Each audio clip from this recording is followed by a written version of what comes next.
Right, hello everybody. Today is January 22nd. My idea for today's video is going to be on the square between Mercury and Mars in Capricorn, squaring Chiron and the North Node in Aries. This is the first video I've made since Pluto has ingressed into Aquarius. I've already made a couple videos about that, and Pluto had been squaring the nodes in Capricorn. Now Mars and Mercury are moving into this position of squaring the nodes.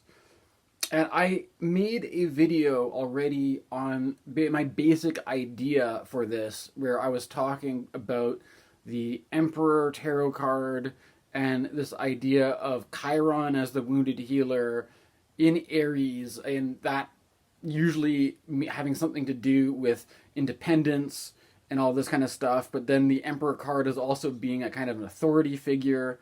And I am basically wanted to continue on this subject because I feel like in that video I only really was able to introduce the topic and I didn't go that deep into it. And I have to admit I'm a little bit hesitant about this, but I'm going to just do it anyways. Part of the reason basically why I'm hesitant is that if you take a look at what's going on, I think somebody also picked up on this, that there's this thing going on with the eclipse cycle, right? That there is eclipse in Aries. It's going to be a total solar eclipse that's visible from the east coast of the United States this year in Aries. So that's going to be around springtime. So it's going to be coming up pretty quick.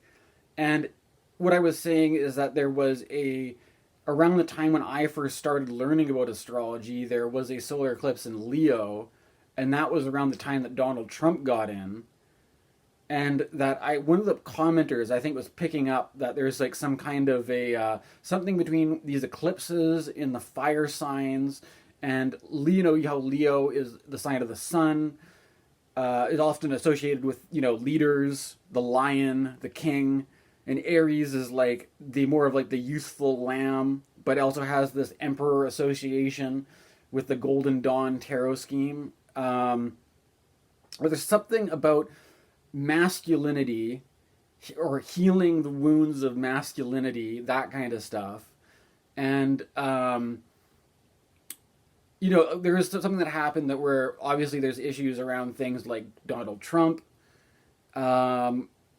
There's also issues around stuff like Jordan Peterson.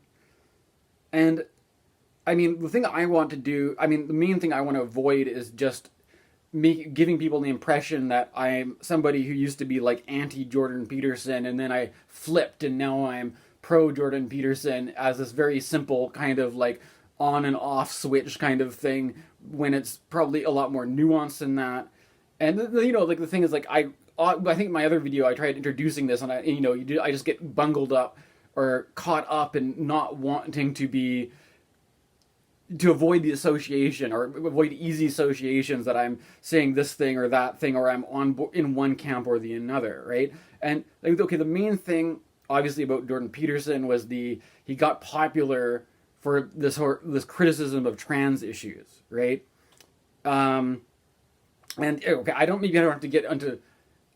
There's this kind of thing where, like, at the very base level, I don't want to be, come off as the healing the masculinity is basically just means restoring the traditional gender binary and making, making trans people legal or something. Like, that's not what I support, right? So just getting that out of the way. But there is, nonetheless, that you kind of get into that territory with this whole topic. Let's break it down of what I'm thinking here, right?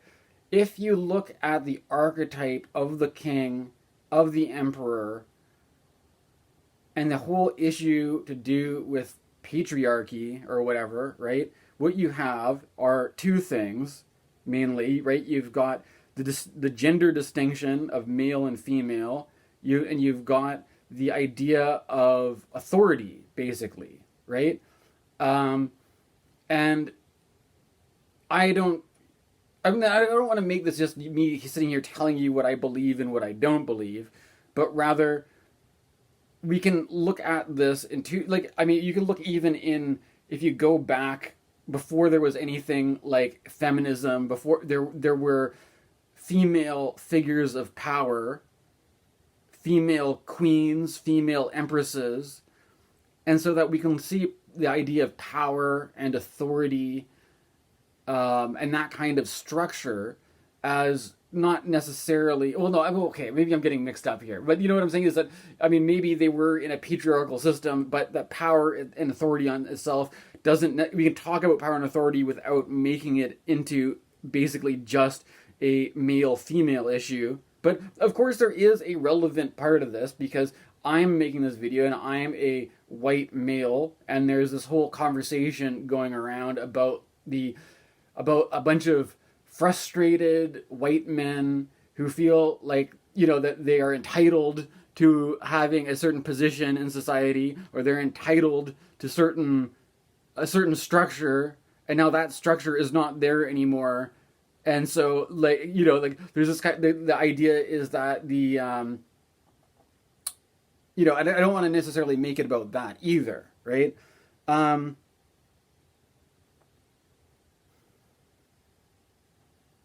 Part of where I'm coming from this is,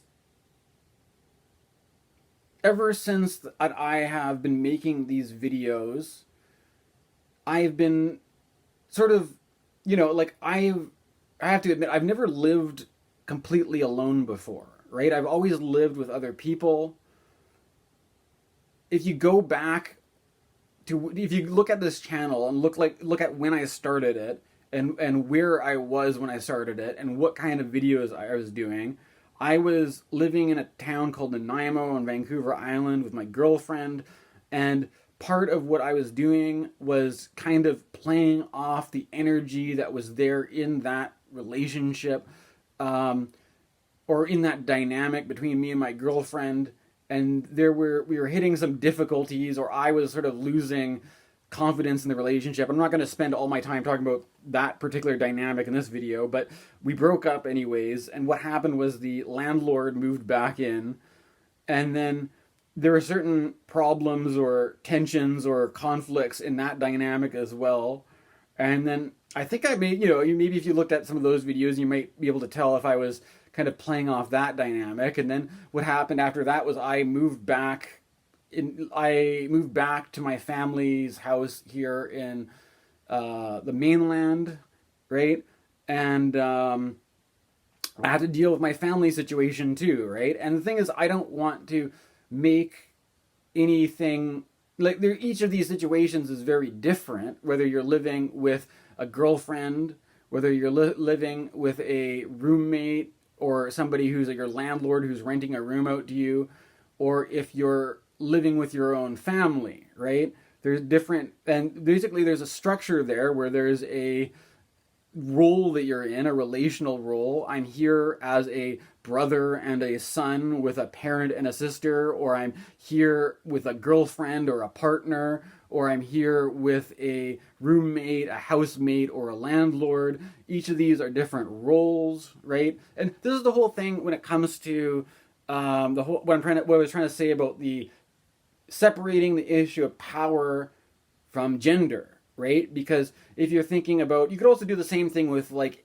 age or whatever. Like, you could read old Playboy magazines from the 1960s, and they would say things like, the ideal dynamic between a man and a woman is that, you know, it's a man in his 30s should be dating a woman in his 20s, and a man in his 40s should also be dating a woman in her 20s, and a man in his 50s can date a woman in her 30s, and then a man in his 60s might start thinking about, and so that, like, the man is always older and the woman's always younger, right? And that, I mean, there's no reason, like, that's just kind of like a kind of like a Mad Men kind of 1950s, 1960s idea of what gender is supposed to be. You could be a younger guy dating an older woman, right? Does it mean that if you're a younger guy dating an older woman, that the older woman is an authority figure and you're like the child? Or are you just two partners and your age happens to be different, right? Or it could be like, if you're working a job and you're a man, does your boss, your superior have to be a man? Or can your superior be a woman? You know, does it make you feel emasculated to take orders from a woman? Or if the same orders were being given to you by a man, would you not question it, right? And or do we have the idea that this is wrong because we had this sort of this is the structure that used to be there, and now we're just not used to it?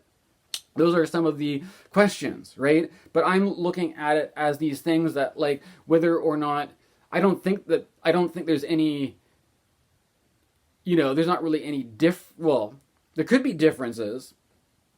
Where am I going with this exactly? There's the question of authority, leadership, all this kind of stuff, right? There's the question of being subservient to authority, right? And then there's the question of freedom, basically, right? And this is one of the things that what I've noticed is that and this is not to single anybody out or to make sort of comments on any particular person and their attitude, but rather to look at a cultural trend or the general kind of or the environment or the milieu that we live in or whatever, right? That's not to do with any one of these particular situations, but the overall mentality of where the people are at, right? And I personally grew up with a family that were very permissive. I didn't grow up with really strict authoritarian parents. But we know what was interesting is I have this memory of hanging out with some punk rock kids, right? I'm not saying that these were my best friends or anything, but people in the general crowd of people that I hung out with. And there's this one girl who was kind of like she was kind of like one of those punk rock kind of lesbian girls or whatever, right? And she said something like, I just remember specifically her making this comment about how there's this whole thing about the authoritarian parent, right? And the punk rock rebellion against your authoritarian parents. And she was kind of like, well, my parents are divorced. My dad isn't around most of the time. Me and my brother kind of just do what we want. And it's like, I don't even really know if I relate to this whole rebellious thing. Like, my attitude is like, I don't know, maybe some authority and some structure might not be a bad thing, right? What I'm trying to say is like, it doesn't make sense to make this into some sort of like black and white thing where you're like, okay, the queer kids are these like anti-authoritarian anarchists who don't like structure and authority and discipline, and the traditionalists are like some sort of authoritarian whack job. It's like, it's actually, if I don't know, this is also just an anecdote. I don't know what everybody out there thinks. Maybe different people have different attitudes and positions, but I remember the specific girl saying like that, like maybe some authority, some parental authority, some parental structure might be a good thing, right? Like maybe, and especially if your life feels like chaos with a bunch of teenagers partying, and it's just like, maybe rules and order aren't so bad, right? But now this is all pre-Jordan Peterson writing books on how, rules to live your life by. So it's a different time now, maybe people would have a different discussion about it, right?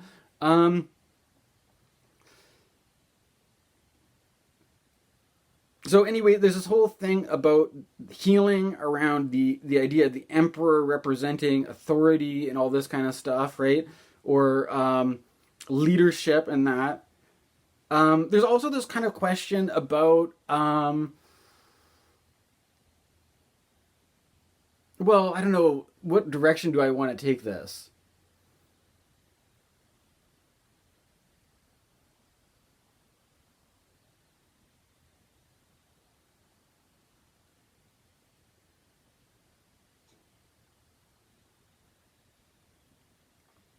One of the things I brought up, anyways, was this idea of, the word authority is connected to the word authorship, right? Being, if you have personal authority over your own life, you have authorship over your own life, you have the ability to make your own decisions, you have the ability to do what you want. So it's kind of like putting the authority back in the hands of the individual, of the person. And that was sort of what I was implying by healing with Chiron in the North Node in Aries, healing your own personal individuality, your own personal independence, your ability to make your own decisions and do all that kind of stuff. And that, that kind of goes in line with the kind of ethos around freedom, right? About how everybody, there seems to be anyways this general attitude, maybe aside from that situation I was mentioning of the girl who was saying that maybe more parental structure and authority might have been a good thing, but there's a general attitude where people don't want to boss each other around. People want, they don't want to put, people don't want to put them, if you want to do something with your life, people generally have this attitude that you can do what you want to do. We don't want to get in your way and tell you, don't do those things that you want to do. And so this has basically led to a society, or the general attitude of a society that's very permissive, non-judgmental, and my parents were never really that Christian, and this whole idea of these strict kind of like moral judgments around different kind of cultural behaviors is not something that I really grew up with or am that familiar with, right?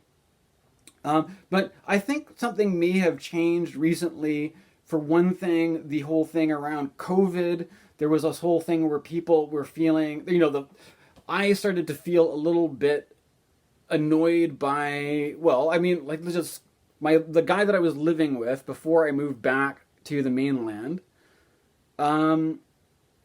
was one of these guys who were into like the COVID freedom rallies and stuff like that, right? And I have to also say that, I did actually have some friends online who I was maybe more friendly with, but they were also maybe even taking that side of feeling like their rights and their freedoms were being oppressed or something like that, or, like freedom of speech or something, right? Like they didn't have the right to express themselves, or they didn't have the right to talk about their opinions or something. And there's something about this where I just didn't really, in the situation, I don't know, maybe there's something to be said for the, not having a totalitarian society to deal with COVID restrictions or something like that, but I was kind of, for people who lived their lives in a way where they probably have a lot of freedoms, like it seemed like a little bit like people who were, I don't know.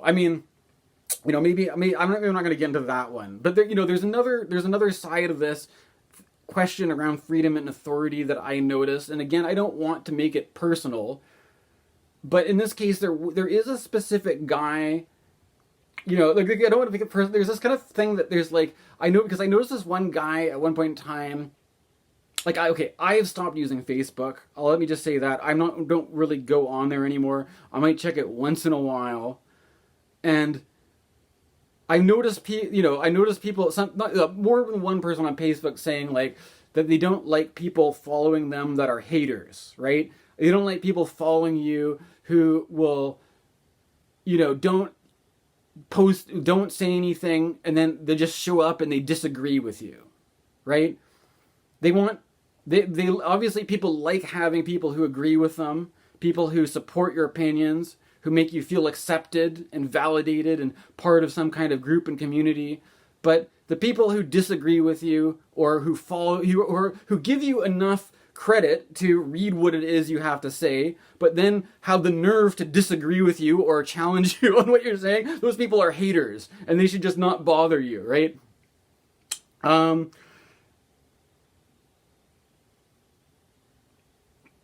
Well, because I don't want to make myself out to be a hater, right? But I have to say that there's something that I'm interested at least to see what other people are saying, to have a sense of what different attitudes about this are. And this one guy, why I'm bringing this up in terms of like the thing about authority, right, is that he's saying that, a guy being a baby boomer and baby groomer, ugh, was a bit of a funny Freudian slip. Being a baby boomer and growing up in the 60s, being, like this idea of the left being all about free love and, about like being this breaking away from authority and being young and wild and expressing yourself without people telling you what to do, right? And that anybody telling you what to do is like, the cop, man. You're the authority. You're just trying to. So this kind of thing is like the being kind of like the being put off from basically the left wing, because of the left wing has taken this position of being too authoritarian, right?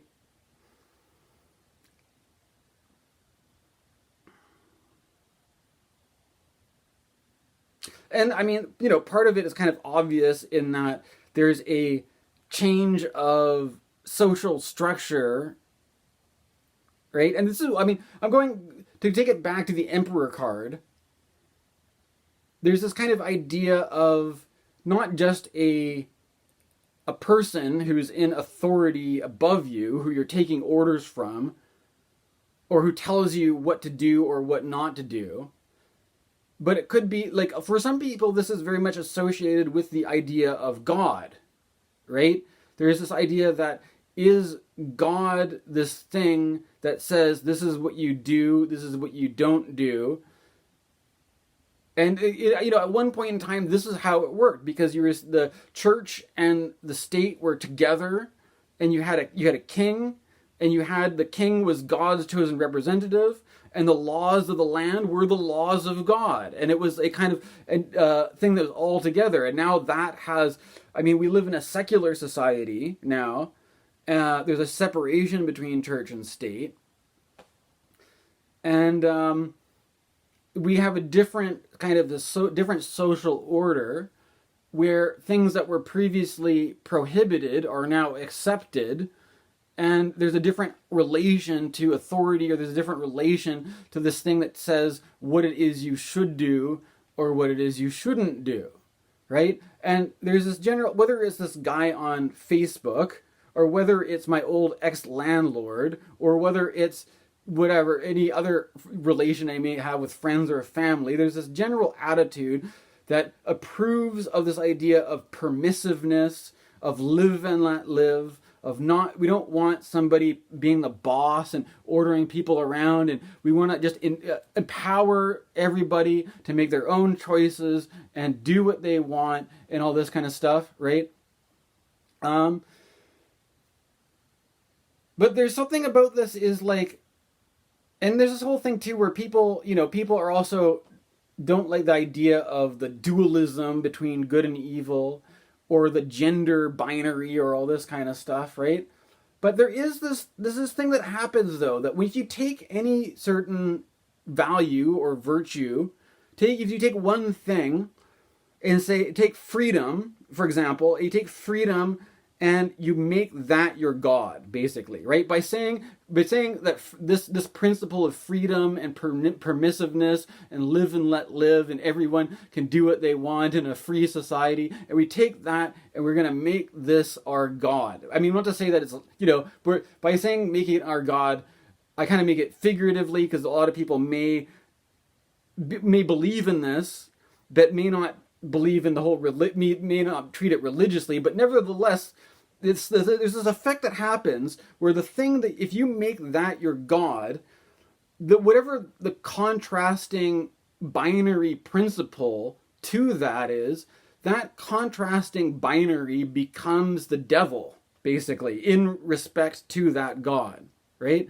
So if you say we don't like the authoritarian left, or we don't like people, we don't like authoritative figures telling us what we should do or what we shouldn't do. What we do like is freedom and liberty and equality and all this kind of stuff. And they're saying that this is what the Jungian thing comes into play, is that there's the shadow, is that there's some other side to it that is left out. And I think a good example is this, what I was saying, I had a friend who was this punk rock girl who I remember this comment about how, hey, maybe having a parental authority and some structure might not be a bad thing, right? Maybe not, right? And so it's like if you make this one principle your God, and then there's some other thing that has been left out, that has been the scapegoat that nobody wants, right?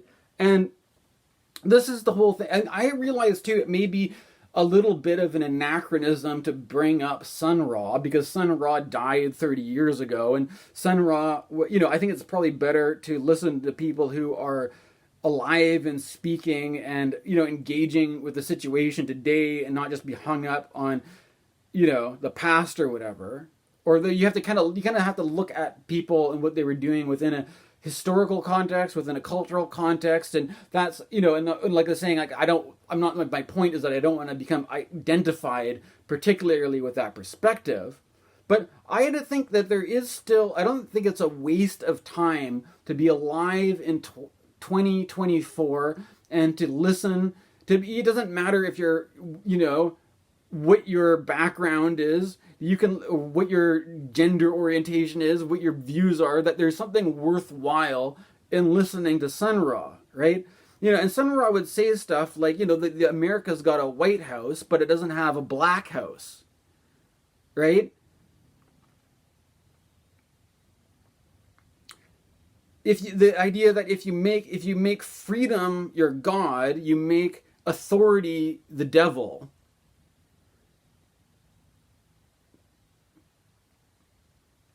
But the thing is, like, in another point of view, somebody else could be living in such a way where they make authority their God, and they make freedom their devil. You could say there's a certain way to do things that keeps everything working in a certain way where people are happy and things are working well. And if you veer off of that, what you end up in is chaos and disorder, and that is evil. And so, in respect to that evil, the control and authority is a good thing, right? And what I just find really interesting to listen to Sun Ra talk is because he's saying that he was talking in respect to the black community during the time he was live, but he was saying that all these people were wanting freedom, wanting away from authority. The same thing that this guy on Facebook's talking about, how he doesn't like the authoritarian left, and how the 60s was all about this big rebellion against authority, and that's what misses the 1960s, and this sucks, this whole thing going on right now, right?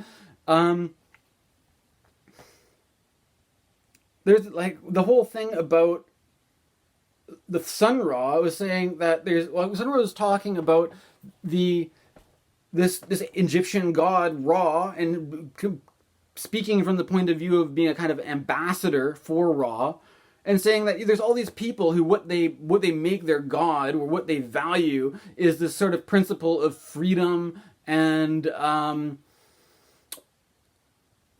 freedom, liberty, and all this kind of stuff. He's like, Ra doesn't really care about that so much. Ra is not really about freedom. Like, if you want, it's not necessarily putting down freedom, but if you want to get on his trip, it's a different trip, basically, right? And he's saying that Ra was more about precision and discipline, right? And this is a perspective you don't hear about very much these days, right? You don't hear about people saying that we need to be more precise. You don't hear people saying that we need more discipline over what we're doing, right? So instead what we have is we want everybody to be free, everybody to be empowered, everybody to be enabled to make their own choices and do what they want, right? And that we don't like authority, right? Authority's out the window, right? But then what I find tends to happen, right, is that you have all these individuals, all these free agents, just doing their thing, but it doesn't really seem to do very much, does it? Right? Nothing really. Or you start to get when sometimes some people start to do what they want, and then all of a sudden they start hitting resistance. Maybe other people don't actually want them to do what they want after all, right?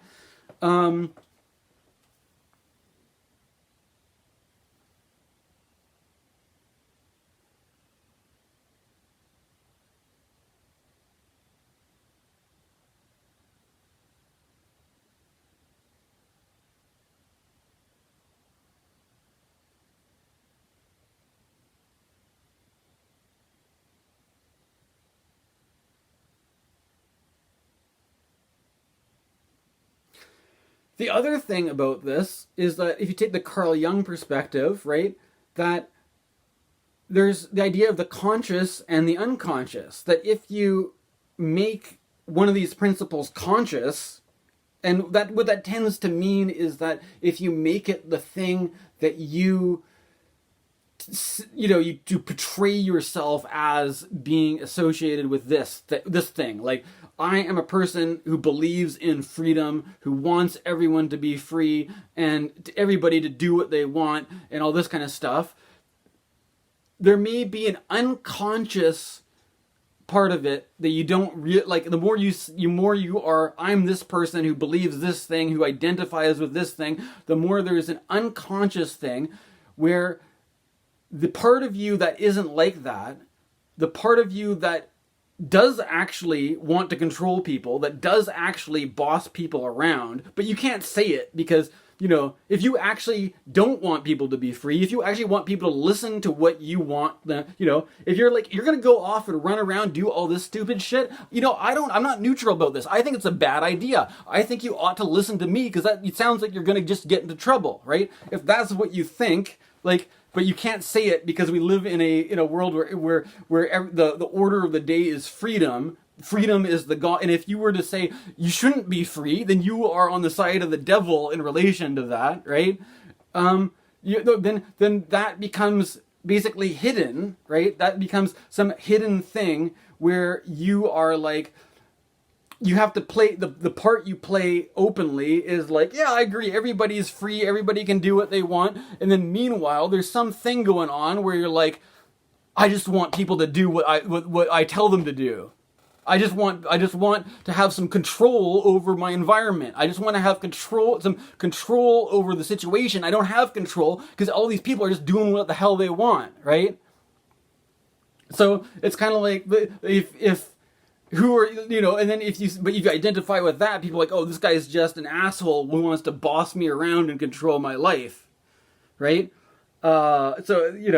Which is not part of, if not part of how we do things anymore. But, this is what I'm trying to bring. There's some sort of relevance to all this, is that if you look what's happening with our authority figures, this is what Sandra was saying, where we live in a period of time where people don't respect authority anymore, right? People don't respect their leaders. If the whole thing about Trump and Biden, right? I mean, and just to be clear, I don't support Donald Trump, and I don't believe, that Donald Trump, that was a scam, that Biden stole the election. I believe what happened was that maybe George W. Bush stole the election. No one wants to talk about that, do they? Nobody wants to talk about Bush and Cheney and whether we should put these guys on trial. No, it's all about, the only reason why Trump can play this game, where he can play this thing, where everybody might believe that there was a stolen election, was because back when George W. Bush got it, he probably did steal the election. And, and we create a situation where people don't, it's not only do people not, you believe in freedom and liberty and not believe in authority, but our own leaders are people who, we don't really believe in like having a president that is a good president anymore, right? There's something about the whole idea of leadership and authority, which you don't even have to really say it. It's just falling apart. It's just like crumbling. It's like this, like, and it's, it's maybe like the archetype of what Nietzsche was saying about the death of God. Like God is dead and we have killed him and stuff like that. That it's not just God. It's like presidents, leaders, authority figures. And, and it's not just this thing about like, put a woman in there rather than a man. I mean, we haven't quite got there yet, though. I mean, we do have, maybe some countries have had female leaders, right? It's not just because the masculine patriarchy is falling apart. It's the whole idea of having a president or a leader or a governing body that creates laws that the attitude of where everybody is at is that we're a bunch of freedom lovers and we do what we want and we don't want anybody telling us what to do. That we don't, and this is a kind of, I just find, and again, I'm not, like, the whole point is that I am not Sun Ra. I'm not saying I'm necessarily on that trip, but I'm just saying that the more we make one thing into the conscious thing that everybody says and everybody falls in line with, then there's some other shadow, right, that is hidden, that's obstructed, that may have, this is the whole thing about Jungianism, making the unconscious conscious. You go back to the shadow and see what's the missing ingredient that we're not, that's not integrated into this whole picture, right?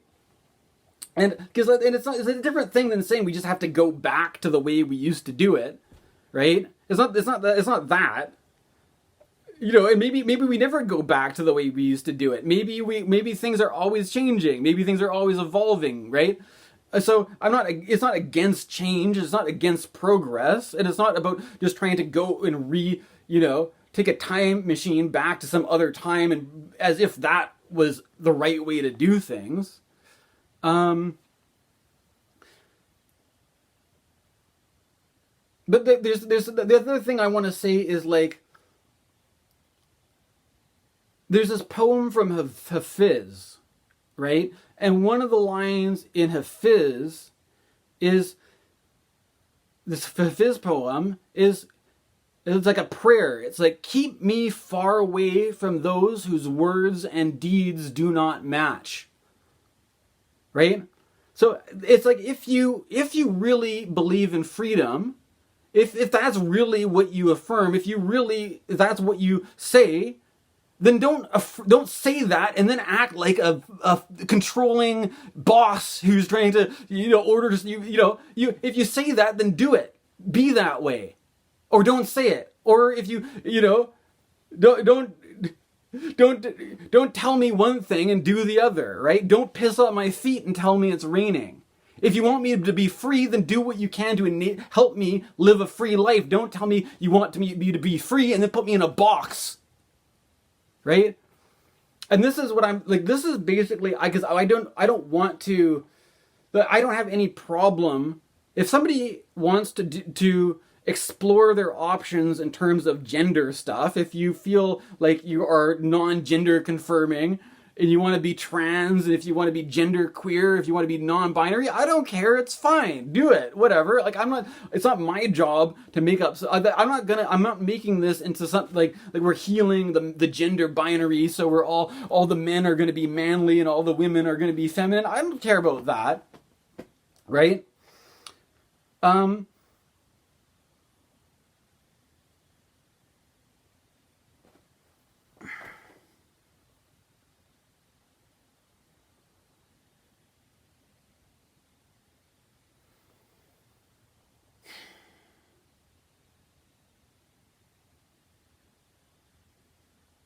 But I mean, what I'm coming from though is that I don't want to pick a fight on any of these kinds of issues. There's this basic thing, like, I was watching the astrology podcast last year, and there's a trans person on it who was talking about the Jupiter-Uranus conjunction, all about this freedom stuff, right? And how we want to. There's this whole, regardless, like, I don't have any problem against trans people or all this kind of stuff, but this there's something that goes with it where you make some sort of, like, philosophy or ideology, and it's like that we want to help everybody as a society become more free. We want everybody to be more free, but at the same time, freedom is something you have to work for. It doesn't freedom isn't free. You have to, what, like, it's like, I don't want to, this is just an idea that I'm speaking because I've been sitting on this idea all year, and I'm afraid that if I voice this opinion, that people are going to come after me with the pitchforks and torches and stuff like that, because I'm not, and it's basically that, like, if you listen to what this sounds like, that we're going to work so that everybody is more free, or this is our goal. Society as a whole is going to be more free and more liberated, but they have to work for it. Like, you know what they put up on Auschwitz? They put up the sign that said, "Work will set you free." And as a cruel joke, because you could work your ass off and you just get thrown in the incinerator. You just get thrown in the gas chamber. And I'm not saying that that's what the left is doing, right? I'm not saying that that's the dangerous conspiracy of the authoritarian left. But I'm saying that if that's your ideology is like, we're gonna help everybody become free liberated people, but in order to do that, you have to basically conform to this thing, which is basically the shadow of the shadow. They're saying freedom. The shadow of freedom is this authoritarian devil that you don't want to admit's there, and the authoritarian devil is like, for every bit of freedom you want, you're gonna have to pay sell your soul to the devil. Well, fuck that. Right? Like, you know what I'm saying? Like, you can't make you're gonna have this, that's why they call it a utopia, is because it's impossible. That you have this sort of naive idea of some utopian vision, and there's this devil in there that you don't want to admit's there, and you find a scapegoat. You say that, oh, it's some other guy. It's the guys who have a different opinion than us. It's like Jordan Peterson is the devil, and we're your savior, is going to liberate you. And then that guy wants to keep you in chains or whatever, right? I don't want to, and my idea, I'm just saying, I don't want to necessarily side with either of these people, but to say, I at least feel like I've got a point of view or something to say that I don't hear other people talking about, so I might as well, at least try to say something and contribute something to the conversation, right? And that is because I don't like,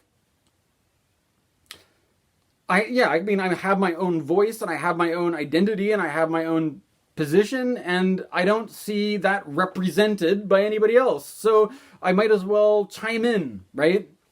And, and maybe part of being this kind of healing around being individuated, being independent, is to be able to have an idea that doesn't necessarily just get, like an algorithm is going to listen to, try to analyze every word you say, and then say, oh, maybe this guy would like to buy some Jordan Peterson books, and then, send me some stuff that I'm not gonna, or they're gonna try to push me in one direction or another, right? Well, the algorithm can do that. I hope that human beings are not gonna behave like machines. I hope that human beings will at least treat another human being like a human being, not some thing that you're just gonna put into some sort of category.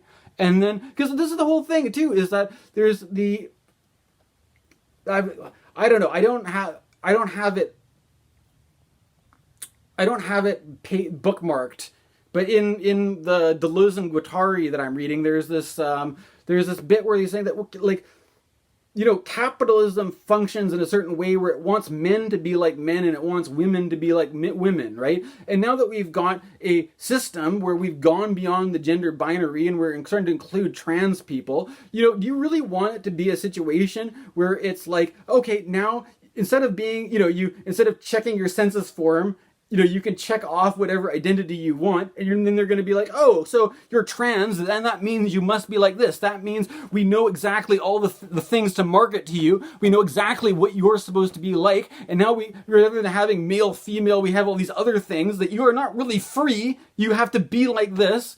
You have to fit into this little box that we give you, and then in that box says you have to do things the way we tell you to, and we will reward you and say, and congratulations for being how free you are.